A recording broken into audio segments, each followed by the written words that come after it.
നമുക്ക് യാതൊരുവിധ എസൻസുകളും ഇല്ലാതെ ഒരു കിടിലൻ ഫ്രൂട്ട് സലാഡ് ആയാലോ? അതിനായി ഞാനിവിടെ എൻ്റെ കയ്യിലുള്ള കുറച്ച് ഫ്രൂട്ട്സ് എടുത്തിട്ടുണ്ട്. നിങ്ങൾക്കിവിടെ എന്ത് ഫ്രൂട്ട്സ് വേണമെങ്കിലും എടുക്കാം കേട്ടോ.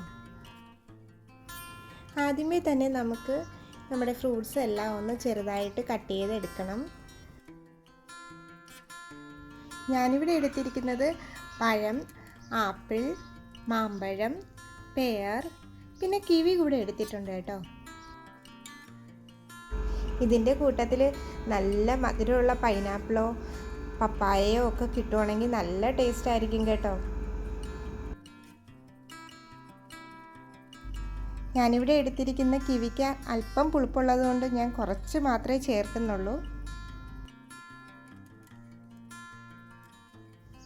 ഫ്രൂട്ട്സ് എല്ലാം കട്ട് ചെയ്ത് മാറ്റിയതിന് ശേഷം നമുക്ക് ഇതിലേക്ക് വേണ്ടുന്ന ഹോം മെയ്ഡ് എസൻസ് തയ്യാറാക്കാം. അതിനായി നമുക്കൊരു പാത്രത്തിലേക്ക് കുറച്ച് വെള്ളം എടുത്ത് അതിലേക്ക് ഒരു 3-4 കഷ്ണം ഏലക്കയും ഒരു വയന ഇലയും കൂടെ ചേർത്ത് നന്നായി തിളപ്പിക്കാം.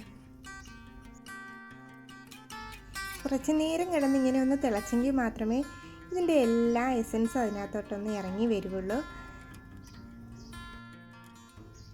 ഈ വെള്ളം എല്ലാം ഒന്ന് നന്നായി വറ്റി വരുമ്പോൾ നമുക്കിതിലേക്ക് ആവശ്യത്തിന് പഞ്ചസാര കൂടെ ചേർത്ത് കൊടുക്കാം. ഇനി ഇത് അടിയിൽ പിടിക്കാതെ നന്നായി ഒന്ന് ഇളക്കണം.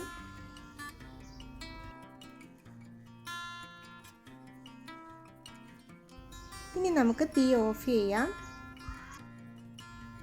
ഈ ഒരു മിശ്രിതം നമുക്ക് നമ്മുടെ ഫ്രൂട്ട്സിലേക്ക് ഒഴിച്ചു കൊടുക്കാം. ഇനി വേണ്ടത് മാംഗോ ഐസ്ക്രീമാണ്. അതുകൂടെ നമുക്കൊന്ന് ചേർത്ത് കൊടുക്കാം.